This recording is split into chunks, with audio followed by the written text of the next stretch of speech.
ताल्लुक़ शहबाज गढ़ी मर्दान से है, जो कि मर्दान का एक छोटा सा गांव है।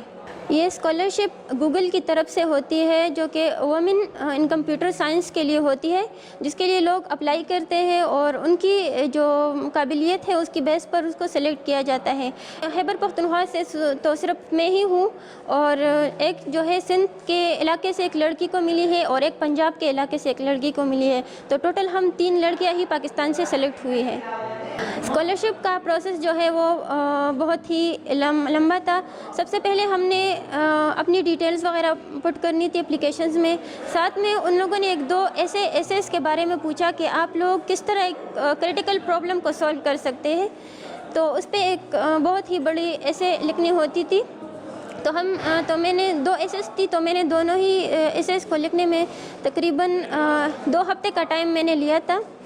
उसके बाद उसको सबमिट की, तो फिर मैं देख रही थी कि मेरा एप्लीकेशन सबमिट हुआ है कि नहीं, क्योंकि उनकी रिक्वायरमेंट्स थी कि 3000 एलिजिबल एप्लीकेंट्स जब हमारे पास पूरे हो जाए तो हम इसको बंद करेंगे। 16 मई 2023 से पहले उन लोगों ने बंद की।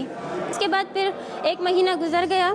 जब मैंने देखा तो मुझे गूगल की तरफ से ईमेल आई कि आप as a semi finalist Google scholarship के लिए सेलेक्ट हो चुकी है। तो ये मेरे लिए बहुत ही ऑनर की बात थी और मैं बहुत खुश थी जब मैंने इसको देखा।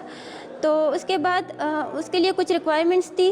उस रिक्वायरमेंट्स को फुलफ़िल करने के बाद फिर 2-3 वीक के बाद मुझे फ़ाइनल जो है उसकी ईमेल आई कि आप सेलेक्ट हो चुकी है। अच्छा, जब मुझे स्कॉलरशिप मिला तो सबसे पहले मैंने अपने बाबा को बताया, वो बहुत ज़्यादा खुश हुआ। ये वेबसाइट है, यहाँ पर बहुत सारी और भी अपॉर्चुनिटीज़ अवेलेबल है जो कि हर एक फ़ील्ड के बंदे के लिए है, लेकिन हमारे यहाँ अवेयरनेस नहीं है कि वो इन वेबसाइट्स को सर्च करे, यहाँ इस पर रिसर्च करे और इस अपॉर्चुनिटीज़ को अवेल करें।